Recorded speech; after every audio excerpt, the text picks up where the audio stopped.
Pois bem, meu povo, bom dia. Essa terceira aula sobre batistas reformados, o que distingue um batista reformado de outros tipos de batistas e dos reformados. A gente já explicou o que são os outros, quem são os outros reformados, os outros tipos de batistas. E aqui estão os 5 distintivos. Quando alguém se diz batista reformado, é disso que ele está falando. Ele está falando do princípio regulador do culto, ele está falando da teologia da aliança, ele está falando da doutrina calvinista, ele está falando da lei de Deus, do uso correto da lei de Deus. E ele está dizendo, olha, a gente assina uma confissão de fé. A gente se subscreve a uma confissão de fé. Então são sobre esses cinco distintivos que nós estamos trabalhando. A respeito do que a gente já viu nas 2 aulas anteriores, alguma dúvida?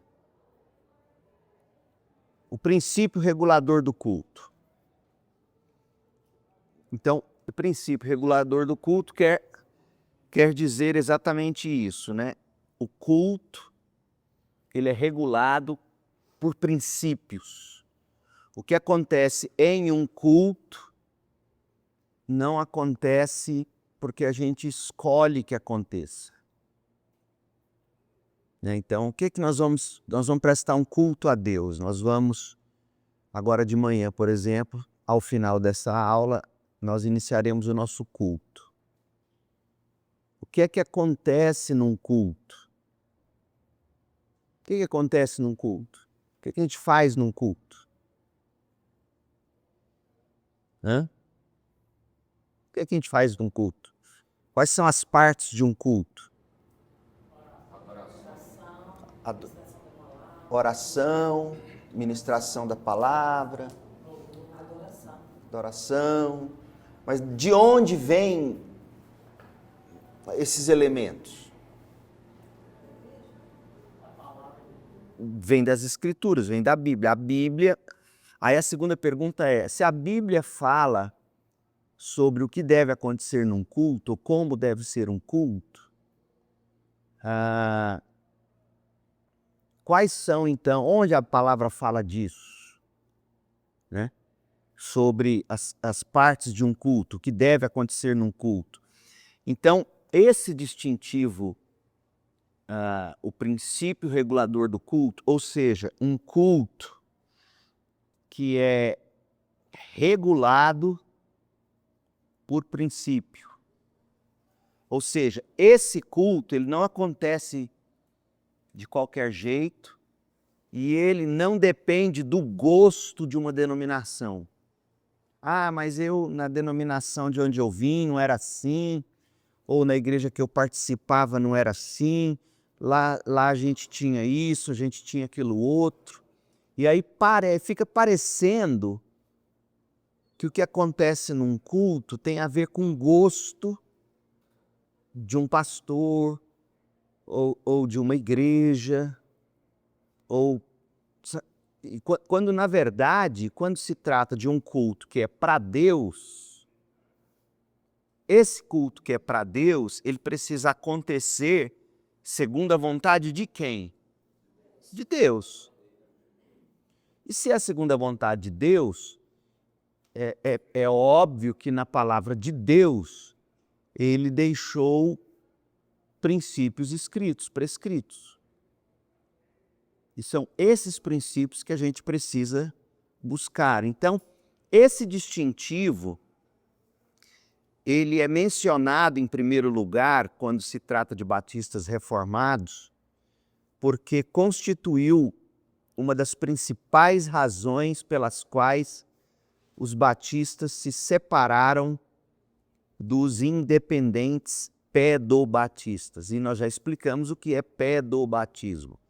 Pedobatismo é o batismo de crianças, é o batismo infantil, certo? Nós já tratamos disso. Quem batiza, por exemplo, luteranos, reformados presbiterianos, anglicanos, que é a Igreja da Inglaterra, metodistas históricos e tal.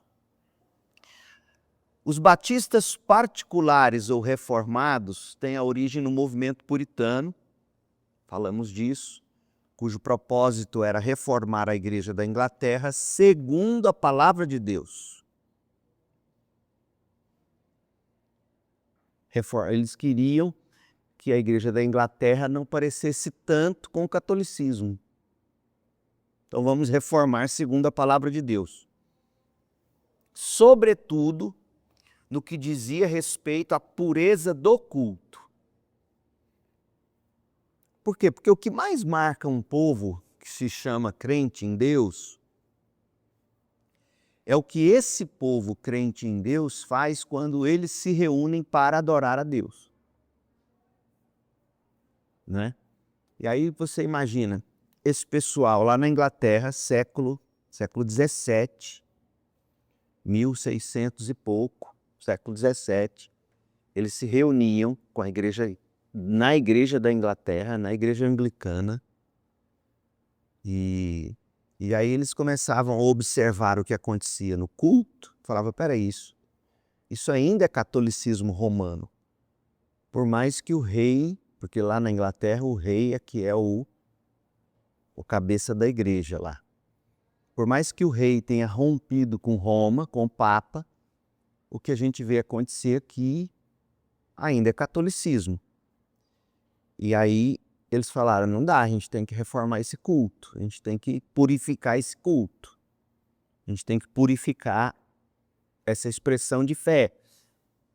E é daí que vem o nome puritanos, que era um nome pejorativo. Então vocês são os puritanos, os purões, né, digamos, os mais puros de todos. E aí eles se separaram da igreja, porque por fim eles falaram, não dá para conviver assim. Então, separatistas vêm disso, puritanos vêm disso. Eles se separaram da igreja. E aí no ramo independente dessa separação, né, dentre eles os batistas, então nós dentro daquele recorte dos que saíram, né, os diversos outros, nós estamos esquecendo os outros. Então, dentro desse, aqui você tem a Igreja Anglicana, certo? E aqui você tem os diversos grupos que se separaram deles, com a intenção de purificar. Dentre esses, nós estamos nos concentrando nos batistas, tá?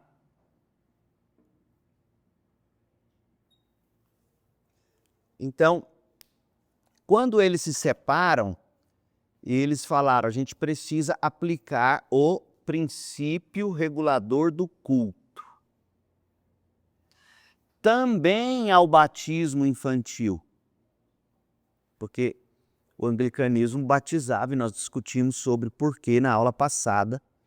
Então, eles se separam para a pureza, e a coisa que mais ficou marcando eles foi a questão do batismo infantil, porque eles viam isso como um acréscimo de homens não autorizados pela Bíblia. Por que está batizando criança? Não é isso que a gente vê na Bíblia. Na Bíblia, a gente vê que são batizados todos os que creem. Então, ele creu e foi batizado, não é? Então, eles entenderam que a coerência com a mentalidade puritana exigia restringir o culto público exclusivamente ao que Deus ordenou em sua palavra. Restringir o culto público exclusivamente ao que Deus ordenou em sua palavra. Esse era o grande desafio.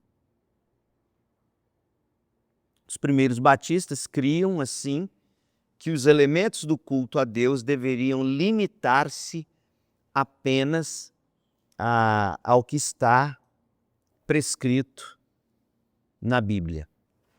Jesus afirmou o seguinte: os verdadeiros adoradores adorarão o Pai em espírito e em verdade. Em espírito aqui é um sentido meio que duplo. Em espírito envolve coração, envolve afeição, então envolve o crente como um todo regenerado pelo Espírito de Deus. O Carson, um grande teólogo e comentarista do Evangelho de João, ele fala isso, dá a ideia, em espírito, adorar de todo o coração, um coração que já foi regenerado pelo Espírito. Então, é isso que se espera. Mas esse coração que foi regenerado pelo Espírito e, portanto, adora com um espírito verdadeiro, um espírito com afeições de verdade, não é aquela adoração por obrigação, é uma adoração por paixão.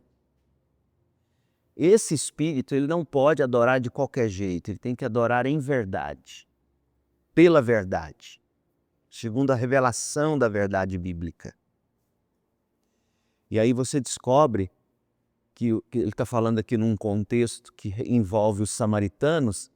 Esse João capítulo 4 é o encontro de Jesus com a mulher samaritana, e ela estava discutindo com Jesus sobre onde se deve adorar, se era no monte tal ou lá em Jerusalém e tal, e ela, como vinha de um contexto samaritano, os samaritanos, eles não tinham o Antigo Testamento fechado, completo, eles tinham porções pequenas, eles não tinham a revelação toda, e portanto, a prática de adoração deles estava longe de ser aquilo que Deus realmente estabeleceu, em termos até do Antigo Testamento. Eles não tinham todo o Antigo Testamento.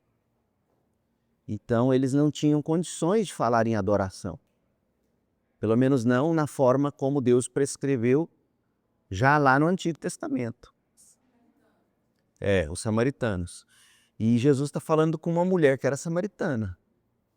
Então ele fala, olha, você está falando aí de local de adoração, mas na verdade o que Deus busca, o que Deus quer, são verdadeiros adoradores. Quem são eles? Quem é o verdadeiro adorador? É o que adora em espírito e em verdade. Em espírito é um espírito regenerado pelo Espírito de Deus. E não basta apenas ter sido regenerado. Tem que ser um espírito de fato que faz isso de todo o coração, de toda a alma e de todo entendimento fundamentado na verdade. A verdade é a palavra de Deus, é a revelação bíblica. Então, o próprio Jesus está dizendo para a gente que um culto não basta seu coração cheio de amor por Deus. Porque a gente, por amor, pode fazer o que não é certo. Não é verdade? Salomão fez. Hã? Salomão fez. O que Salomão fez, lembra? A Bíblia fala que Salomão, por amor às concubinas, criou o templo para Astarote. Então, mas aí o amor dele já estava corrompido, né? Mas a gente está partindo do ponto assim, de um coração cheio de amor por Deus. Um coração cheio de amor por Deus, que não é guiado pela verdade, pode fazer coisa errada. Assim como pais cheios de amor pelos filhos fazem coisas erradas para os filhos. A gente conhece várias histórias disso. A gente até fala, olha, eu errei, e eu errei em amor. E isso é verdade. A pessoa acaba errando por amor, em amor, se você não é guiado pela verdade. Então aqui tem um princípio muito importante, de vida até. Não basta você estar com a melhor das intenções. Deus fala, né? Meu povo está morrendo porque não me conhece. Porque não me conhece. Nem a mim, nem meu poder. Exatamente. Isso. Pela verdade, pelo cabresto da verdade, né? Essa que é a verdade, gente. Nós não fomos criados para sermos guiados pelo coração. Nós fomos criados para sermos guiados por revelação. Você olha lá no Éden, Adão e Eva, antes da queda, já existia lei. Ou não existia? Qual era a lei que existia lá no Éden antes do pecado entrar no mundo? Não coma. Coma disso, mas não coma disso. Já era uma lei. O povo fala, Deus, lei é ruim. Não, lei sempre existiu. O povo, por quê? Porque Adão e Eva, os representantes da raça, Adão, o cabeça da raça, ele já nasceu recebendo uma lei, uma instrução. Deus fala várias coisas para Adão. Por exemplo, Adão, você vai dar nome aos animais. Você tem que dar nome aos animais. Você tem que proceder assim, assado, não assim, mas assado. Então, há um princípio muito claro na Bíblia, desde o Éden. Nós não somos guiados pelo coração, gente. Nós somos guiados por revelação. Porque ainda que o coração esteja cheio de boas intenções, se ele não está sendo direcionado por uma revelação verdadeira, a revelação de Deus, esse coração precisa corrigir sua rota. Isso é absolutamente loucura para o mundo em que a gente está vivendo. O ser humano sempre buscou a independência da revelação de Deus, desde Adão, não foi? Porque o que a serpente fez? Colocou em xeque a revelação de Deus. A serpente falou para Adão e Eva, falou para Eva, olha, foi isso mesmo que Deus disse? Porque quando ele coloca essa dúvida, o que ele está dizendo? Porque se foi isso mesmo que ele disse, ele não é amor. Porque ele começa a fazer isso, o diabo faz isso até hoje. Eu vejo jovens caindo em enrascadas até hoje por causa disso. Não, porque não pode ter sido assim. Porque se Deus diz assim, ele não quer a minha felicidade. Já cansei de ouvir mulheres casadas com dificuldade no casamento, que precisa realmente de ajuda, o marido precisa realmente, senão, antes de uma correção, de uma ataca, eu estou cansado de ver isso. Aí a mulher vira, ou o próprio marido, já ouvi homens dizerem, mas Deus não pode querer isso, porque se ele quiser isso, ele não quer que eu seja feliz. Até hoje é assim. É o princípio do ateísmo, né, pastor? Que fala, se Deus é tão amor, como é que deixa tanta gente sofrer, né?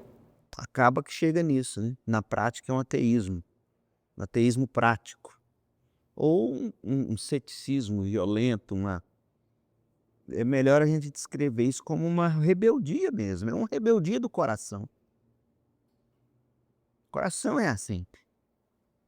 Então, o próprio Jesus, ele orienta. Alguém leia para nós Mateus 15, verso 9.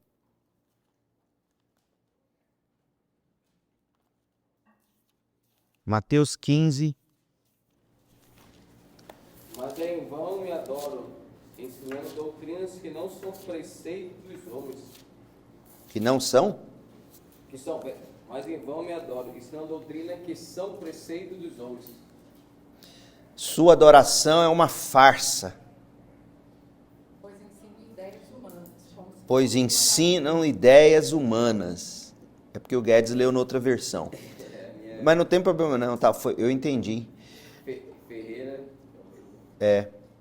Ensinam ideias humanas, como se fossem mandamentos divinos. Agora veja o verso anterior, o 8. Esse povo me honra com os lábios, mas o coração está longe de mim. Então aqui nós temos uma outra categoria de adoração. A primeira que nós examinamos foi a pessoa está até sincera no que ela está fazendo. Ela faz até de coração, mas faz errado por não conhecer a verdade.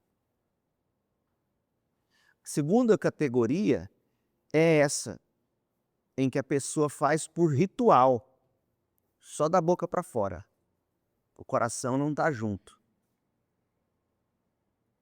E Jesus diz aqui em João 4:23 que você tem que ter o coração e a verdade. E aqui em Mateus 15, versos 8 e 9, Jesus também está dizendo isso, citando o profeta. Quem que ele está citando aqui? Isaías 29:13. Ele está dizendo, o povo tem que honrar com o coração, mas não um coração ensinado por ideias humanas. Ou seja, o culto não pode ser um culto, ainda que sincero, esse culto não pode ser realizado ou prestado seguindo preceitos de homens, vontades humanas, mas pela verdade. Essa verdade, revelada da Escritura, estabelece os limites do culto, de modo que somente o que a Bíblia prescreve pode ser oferecido a Deus.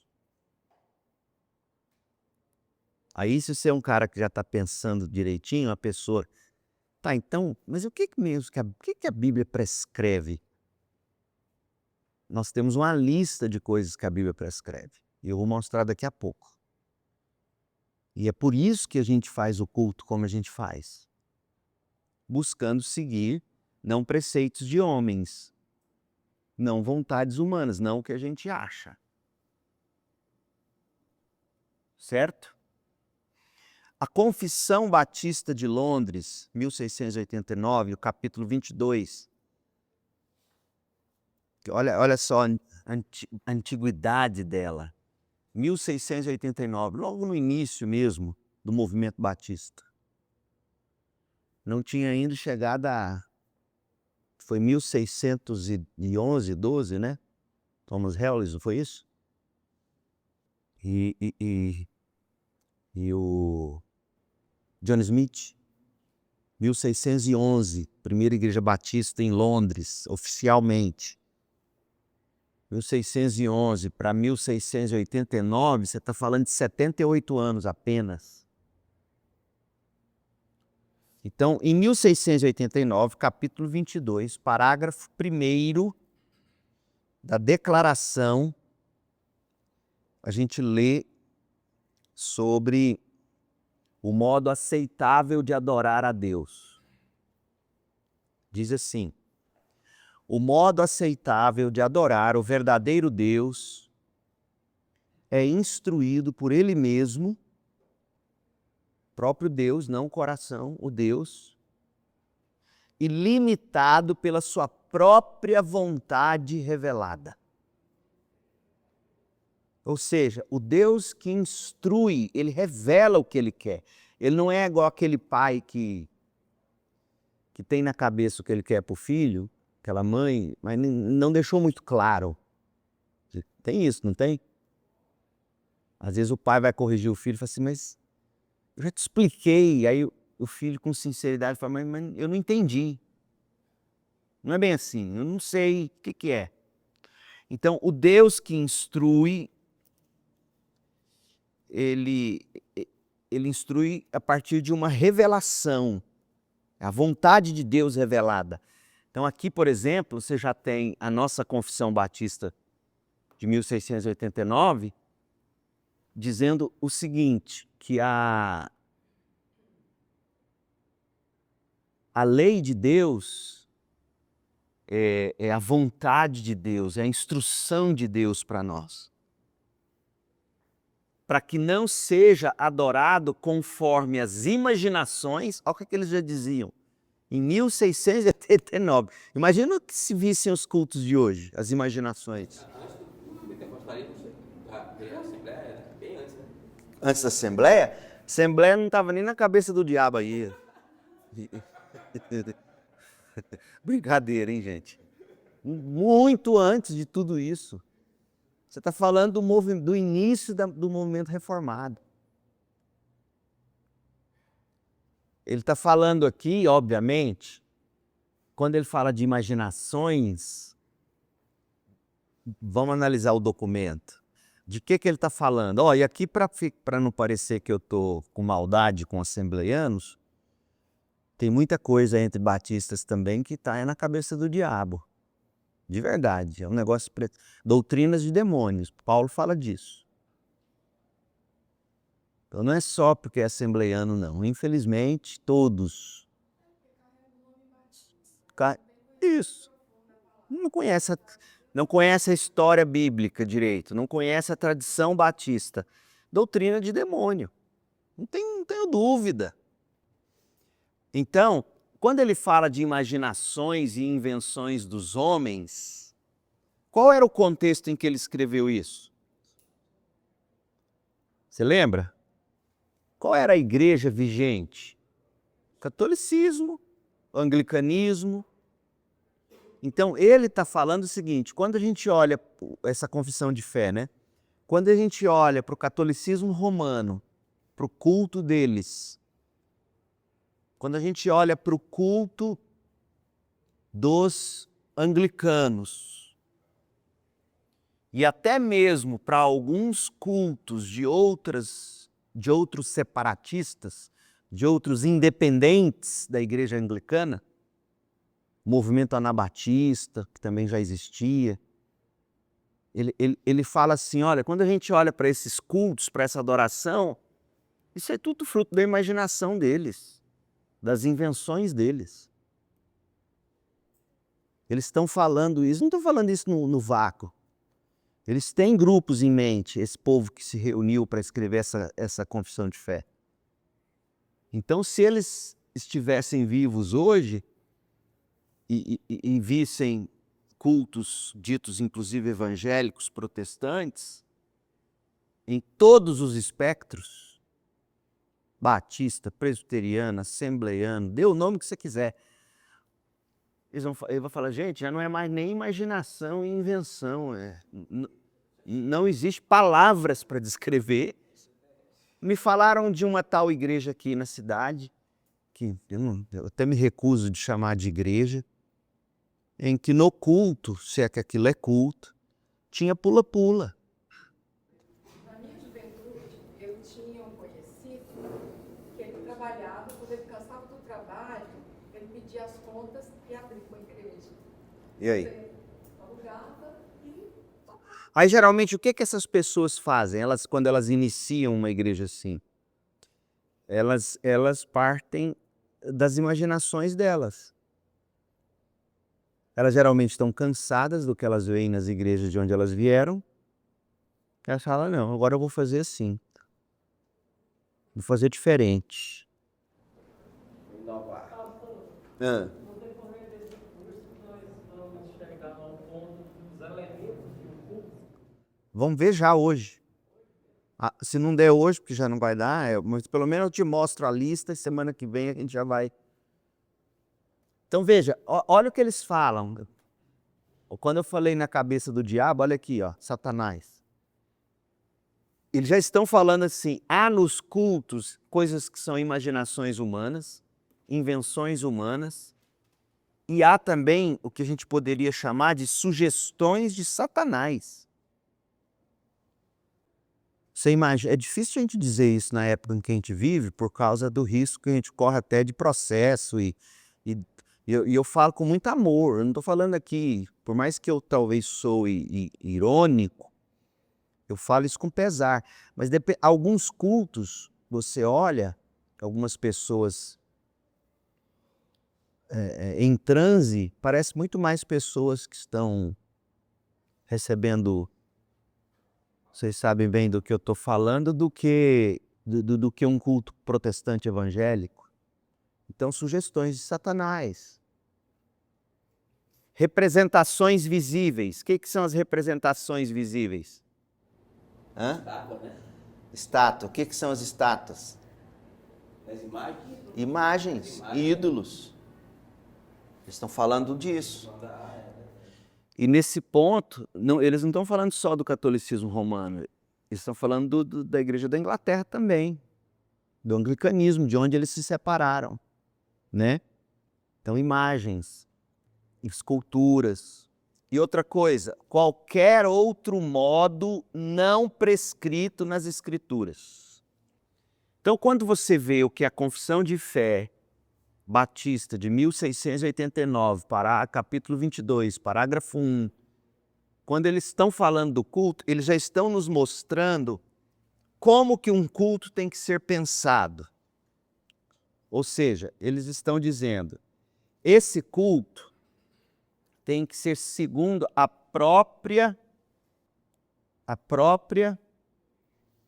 vontade revelada de Deus, né?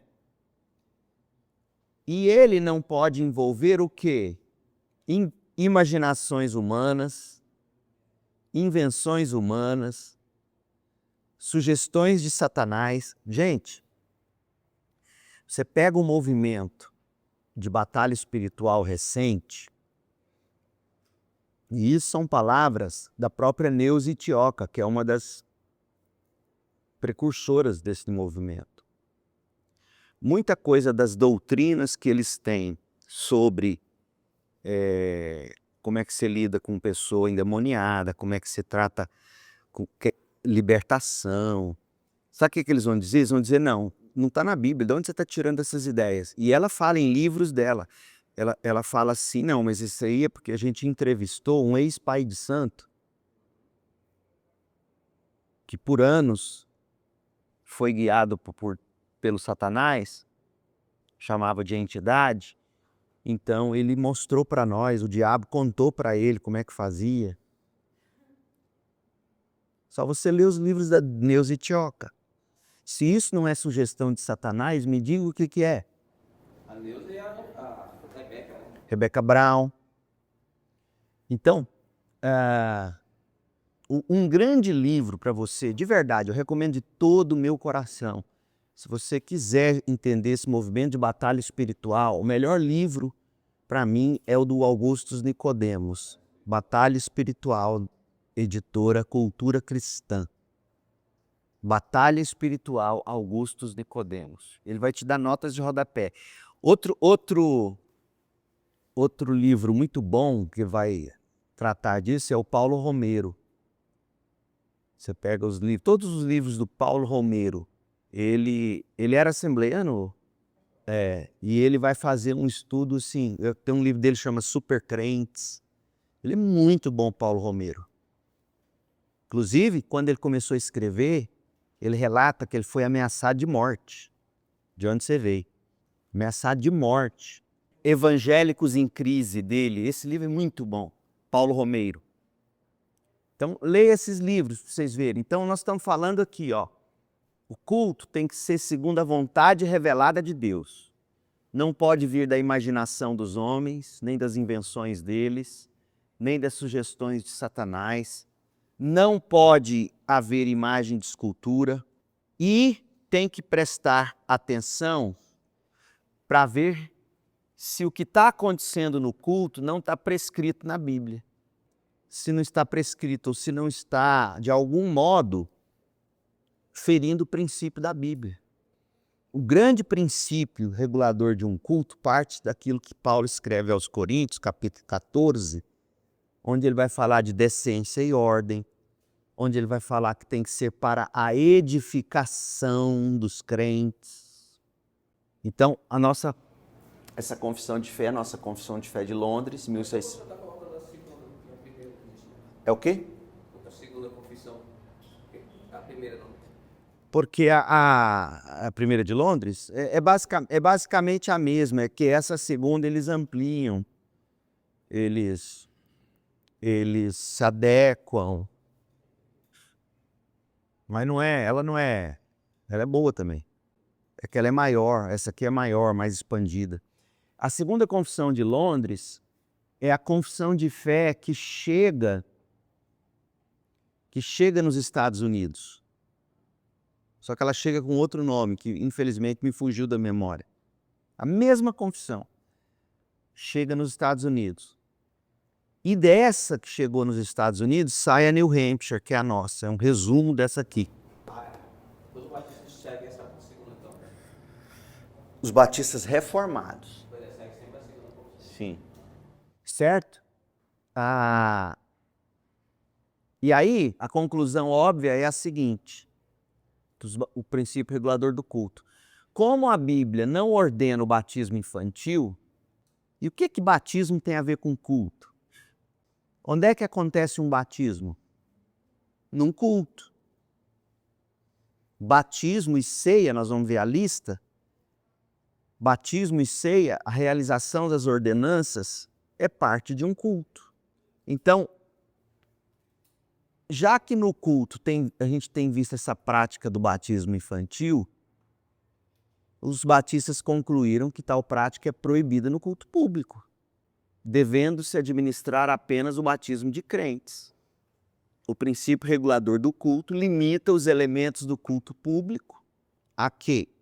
A leitura e pregação da palavra, as ordenanças do batismo e da ceia, a oração, canto congregacional, bem como tudo quanto a Escritura prescreve de modo claro ou que não fira princípios bíblicos.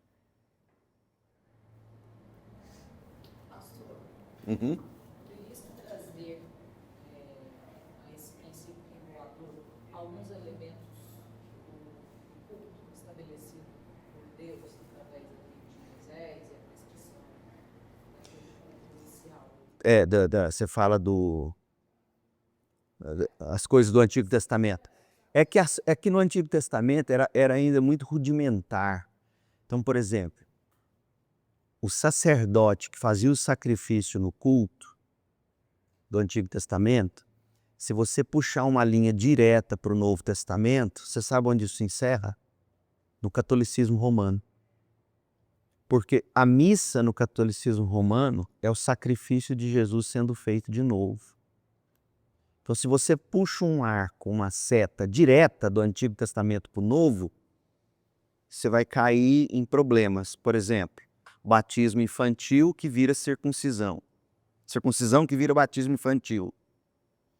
Sacrifício de animais que vira o sacrifício de Jesus na ceia ou na missa. Percebe? Então, por isso que a gente fala que o uso da lei, é outro princípio que a gente vai estudar ainda, esse uso da lei, ele precisa ser entendido corretamente. Então, por exemplo, princípios do Antigo Testamento que passam pelo crivo da cruz, o cântico, os salmos. Outra coisa, há uma linha de reformados que só vai cantar salmos nos cultos. Por quê? Porque é uma linha direta que eles estão puxando do antigo para o novo, sem qualquer quebra, sem qualquer adequação à nova aliança. E aí eles vão cantar só salmos e sem instrumentos. E Paulo vai dizer salmos, hinos, cânticos espirituais. Percebe? Então, na próxima aula, e aí eu vou te deixar com gostinho para você voltar, a gente vai estudar os elementos prescritos na Bíblia para o culto público. Mas aqui foi bom onde a gente parou hoje, porque mostra para nós o seguinte: a leitura, quando os batistas olharam para o batismo infantil, seguindo o princípio reformado, puritano. Que os puritanos, os separatistas ingleses, se você ler a Confissão de Fé de Westminster, que é dos presbiterianos, vai dizer a mesma coisa sobre o princípio. Aí os batistas, levando a sério esse princípio regulador, puritano, separatista, fala, não, peraí, mas no culto, quando se pratica a ordenança do batismo, esse batismo não está sendo segundo a Bíblia. Então, por causa do princípio regulador, os batistas rompem. Certo? Na aula que vem a gente continua. Obrigado, meu povo.